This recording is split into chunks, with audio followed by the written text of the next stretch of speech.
నేను మా దోస్తుగాడు బయటకు వెళ్ళి చికెన్ తెచ్చుకొని తిన్నాము. ఆ ప్లేట్లు ఎలా శుభ్రం చేయాలని చెప్పేసి ఆలోచిస్తుండగా నాకు తట్టిన ఆలోచన ఏమిటంటే, ఈ ప్లేట్లు ఎప్పుడు షింకులోనే కడుగుతాం కదా, అలా కాకుండా కొత్తగా ఉంటుందని చెప్పేసి మా దగ్గరలో ఉన్న వాషింగ్ మిషన్లో వేసేద్దామని ఆలోచన వచ్చింది.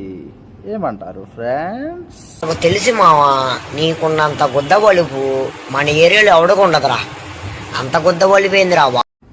ఇది కనుక మా వార్డెన్ కనుక చూశాడంటే ఇమ్మీడియట్గా నన్ను మా దోస్తు గారిని బ్యాగులు ఇచ్చి వెంటనే ఖాళీ చేయండిరా బాబు, మీ వల్ల నాశనం అయిపోతుంది అంటాడు. ఇది అయిపోయినట్టుంది, చూద్దాం ఎలా ఉందో. ఓ మై గాడ్, వావ్, చాలా అద్భుతంగా ఉన్నాయి.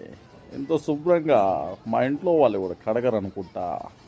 కానీ ఇంట్లో కనుక తెలిస్తే మీ వీపు విమానం మొత్తం మోగిపోతుంది తెలుసా.